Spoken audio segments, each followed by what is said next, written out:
Mungkin kita mulai, sebelum kita mulai kita kirim Fatihah dulu kepada pengarang muallif kitab Riyadhus Shalihin Imam An-Nawawi, kepada orang tua kita, guru-guru kita, yang mudah-mudahan apa yang nantinya kita pelajari ini menjadi keberkahan bagi kita bisa amalkan, dan mudah-mudahan diberi kemudahan kelancaran oleh Allah Subhanahu wa taala.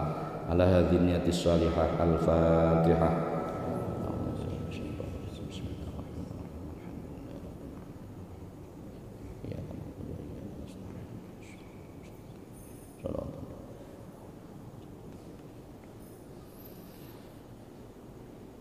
Bismillahirrahmanirrahim. Qala al-mu'allif rahimahullahu taala wa nafa'ana bihi wa bi 'ulumihi fid dharain amin. Bab yang pertama di dalam kitab ini adalah babul ikhlas. Bab tentang menjelaskan tentang ikhlas.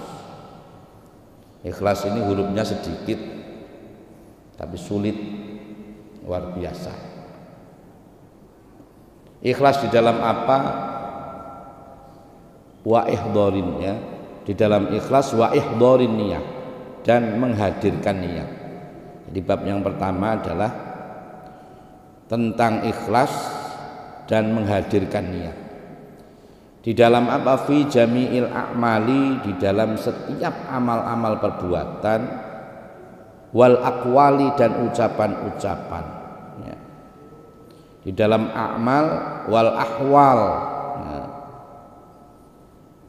dan kegiatan al-barizati, baik amal itu terang-terangan, wal khufiyati, dan yang tidak terang-terangan atau samar. Jadi pentingnya untuk menghadirkan niat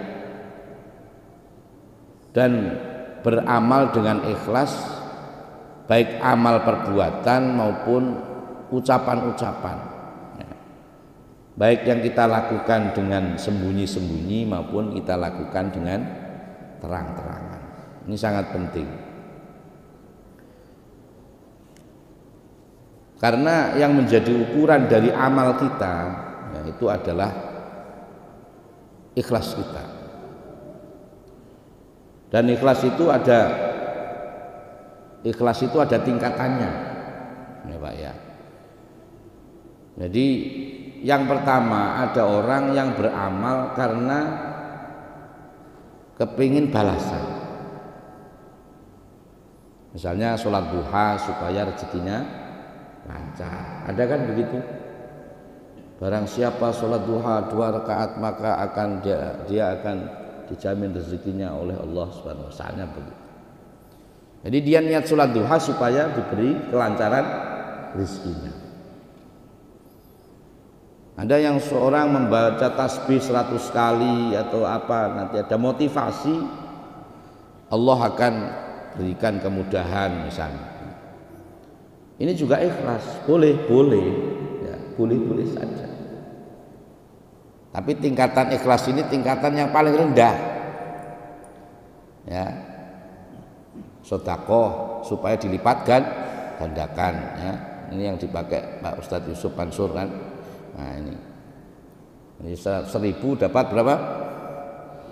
100.000. Nah, nanti sedekah 100.000 dapat 1 juta, kayak gitu, ya. Ya itu ya sebenarnya boleh-boleh saja, tapi ya murah, gitu ya.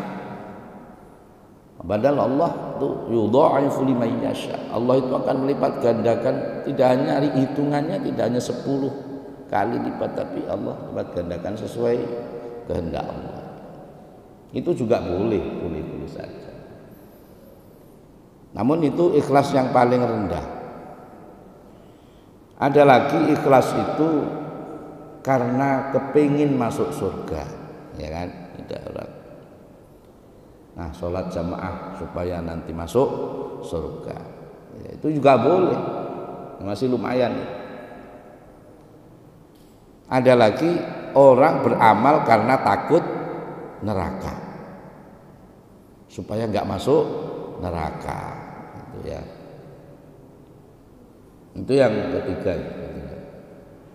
Dan ikhlas yang paling puncak itu ikhlas yang ketika beramal tidak pernah berharap dari Allah apapun kecuali karena mengerjakan lillahi ta'ala. Pokoknya karena Allah perintah dikerjakan, karena dia dilarang oleh Allah ditinggalkan.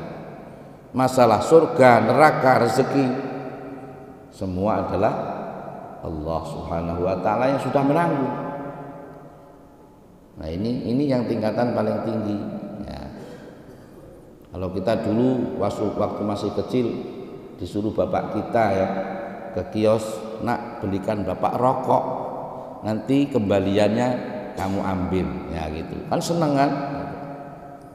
Yang pertama begitu, karena apa? Karena ada upahnya. Nah, gitu ya. Tapi kan nantinya kalau apa-apa upah itu kan sudah enggak ya level kalau sudah besar, sudah dewasa apalagi. Maka berbuat baik kepada orang tua bukan karena upah, tapi karena semata-mata dia berbakti kepada orang tuanya. Itu ya. Demikian juga kita kepada Allah. Ya mungkin awal-awal kita mengerjakan karena termotivasi, karena ada di situ ada janji-janji Allah ya gitu. Tapi lambat laun kita kerjakan merasa butuh. Kita sudah merasa butuh sholat, kita butuh untuk puasa ya, karena menjadi perintah Allah ya. Seperti itu. Dan memang perintah Allah dalam segala amal itu adalah untuk didasari dengan ikhlas, niat ya, niat yang ikhlas.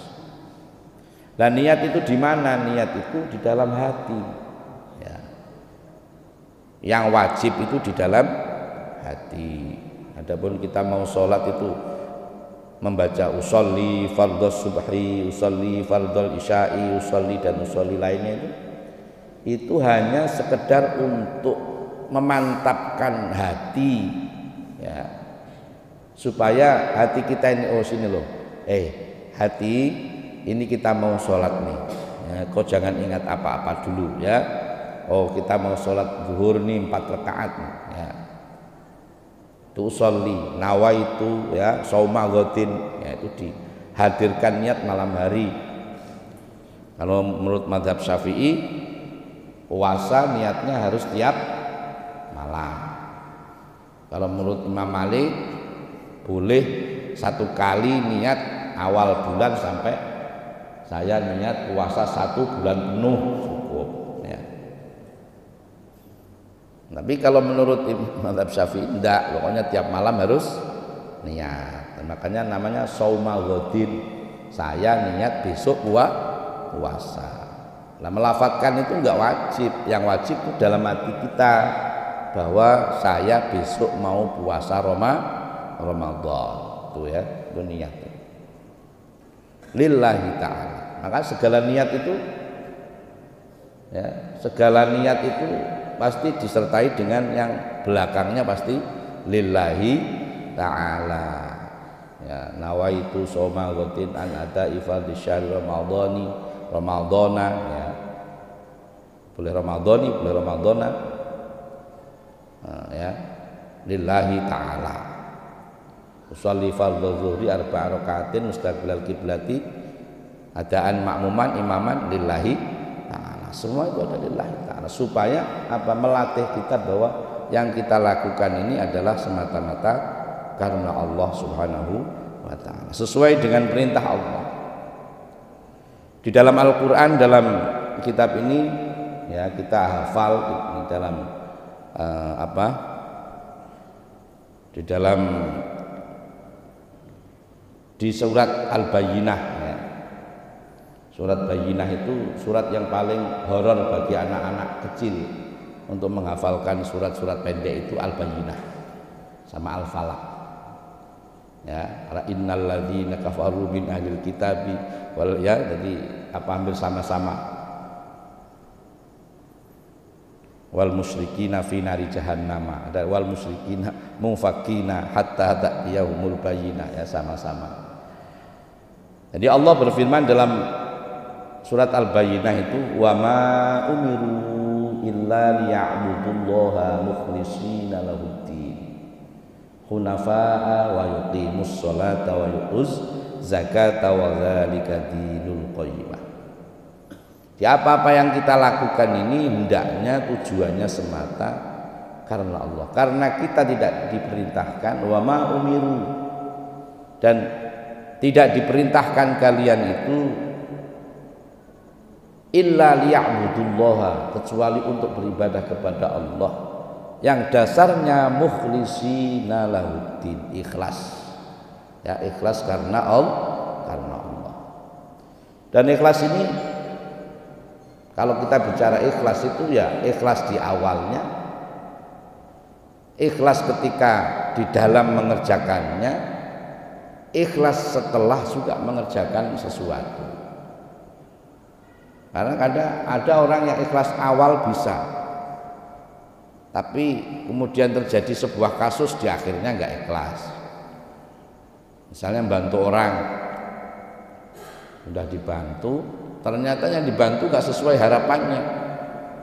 Kemudian dia ngomel, saya sudah bantu, ya itu.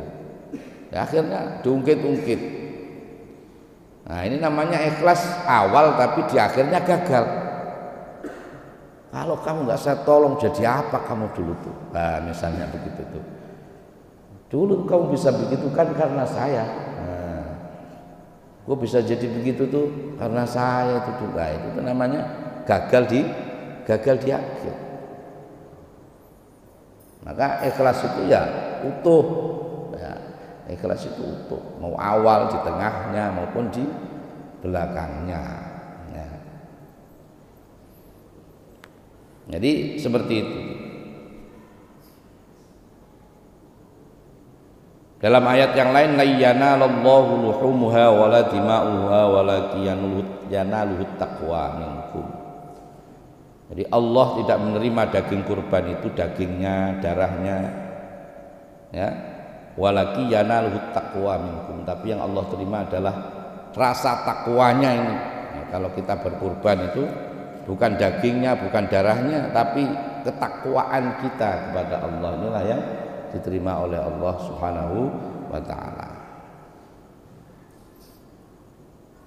Demikian juga qul in tukhfu ma fi sudurikum aw tubduhu ya'lamullah.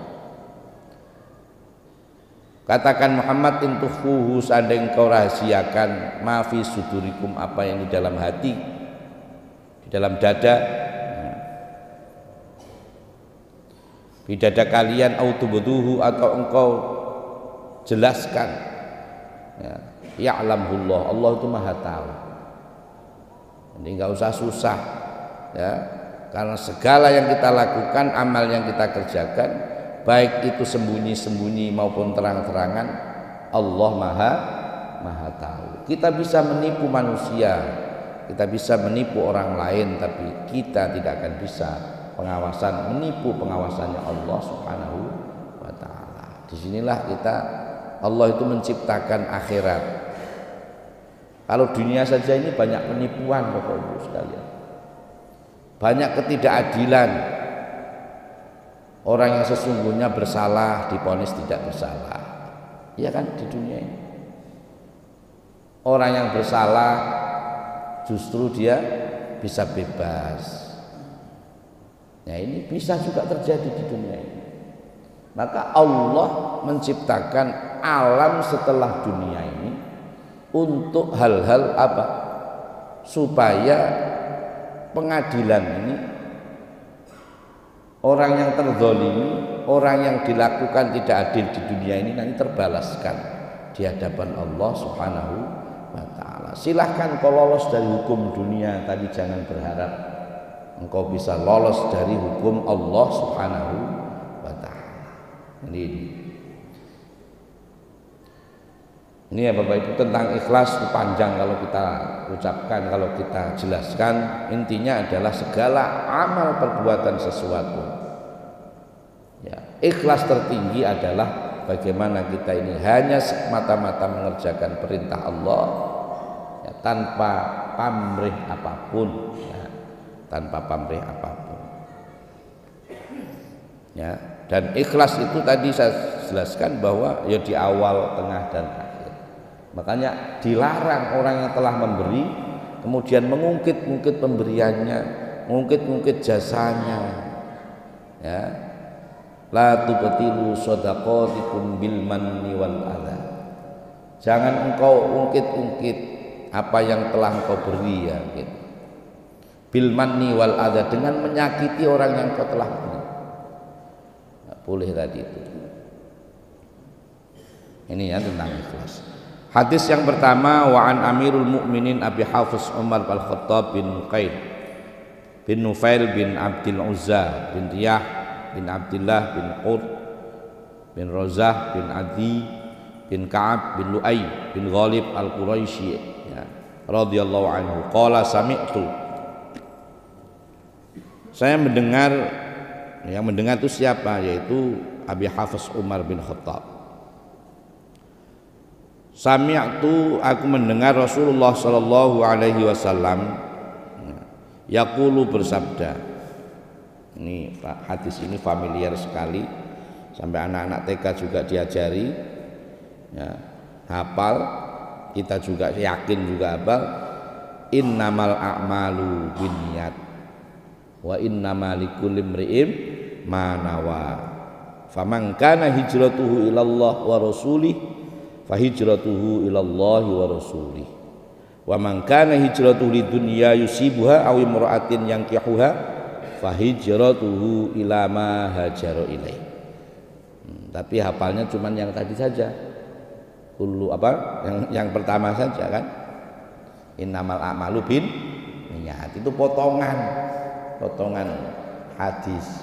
Lanjutnya apa Pak? Sudah tidak apa ya. Innamal a'malu binniyat wa innamal likulli imri'in ma nawa. Masih panjang tadi itu. Tapi inti dari hadis ini ada di situ. Innamal a'malu binniyat. Segala sesuatu amal yang kita kerjakan itu binniyat, karena niatnya. Maka sampai ada niatul mukmini khairun min amalihi. Niatnya orang mukmin kadang itu lebih baik daripada amalnya. Ya, daripada amalnya. Ini sudah niat nih, ya. Misalnya sudah niat mau haji, nah itu misalnya. Tiba-tiba kan kita nunggunya lama nih, sampai bertahun-tahun. Terus karena memang Allah takdirkan dia ini akhirnya sebelum berangkat sudah meninggal. Ini sudah punya niat. Ya. Kadang belum tentu ketika dia bisa berhaji ke sana sama orang yang baru niat kemudian Allah wafatkan, belum tentu itu baik yang sudah pergi ke sana, itu belum tentu juga. Ya, karena mungkin di sana mengerjakan rofas, fusuk, ya, mengerjakan sesuatu yang tidak baik di sana, ya, di Mekah sana. Loh, jangan diharap di Mekah nggak ada maksiat. Luar biasa maksiat. Apalagi untuk laki-laki, wallah ya, luar biasa. Pak Tamin, hati-hati nanti kalau pergi haji, ya. Terutama laki-laki nih, perempuan cantik-cantik Pak, ya. Orang-orang Turki, luar biasa. Loh, ini kalau laki-laki normal kan, kalau sampai kemudian melihat terus sampai terbayang-bayang waktu tidur kan repot ini masalahnya, ya kan? Gitu. Nah, sedangkan orang yang baru niat saja itu nggak melihat barang itu, karena niatnya sudah tulus, sudah benar. Karena Allah beri umur pendek kemudian nggak jadi berangkat, bisa jadi niatnya pergi itu lebih baik daripada ketika dia bisa pergi ke sana. Jadi maka niatul mukmin khairun min amalihi. Niatnya seseorang kadang itu bisa apa? Lebih baik daripada amalnya. Ya. Di sana banyak orang yang pacaran, di sana juga banyak.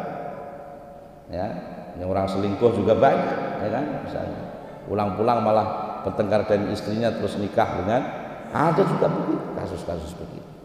Ya ini, ya maksudnya ini hanya untuk contoh, tidak semua begitu ya Pak Haji. Tetap bagaimanapun haji pergi ke sana ya wajib hukumnya. Ya, jangan berarti oh kalau begitu saya niat saja nggak usah pergi, nggak ada begitu. Ya tetap harus ya. Cuman kadang-kadang seperti itu. Ini ukuran daripada niat. Segala sesuatu diukur dari niatnya.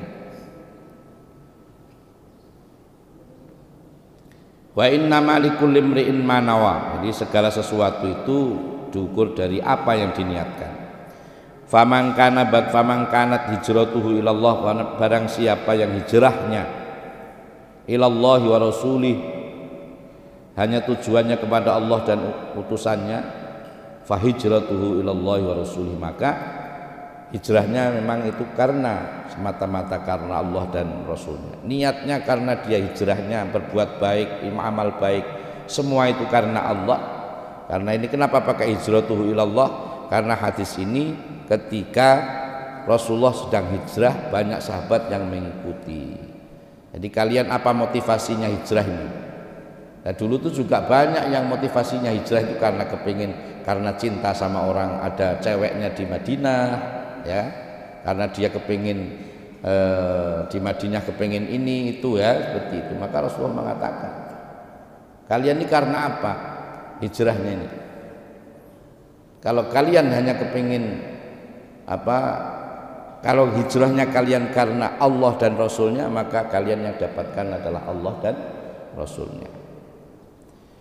Nah, wa man kana hijratuhu lidunya, barang siapa yang hijrahnya karena dunia, ya, karena dunia saja, yusibuha yang dia dapatkan, awim ro'atin, atau karena seorang wanita yang kihuh yang kepingin dia nikahi, fa hijratuhu ila ma hajara ilaihi, maka hijrahnya ini ya apa yang dia niatkan ya dari awal. Nah, dia nggak dapat apa-apa. Kalau memang karena wanita, karena harta, berarti dapatkan ya itu. Kalau amal kita karena ingin dipuji orang, ya itu yang kita dapatkan. Kalau amal kita karena pengen dipilih orang, ya situ sudah dia dapatkan.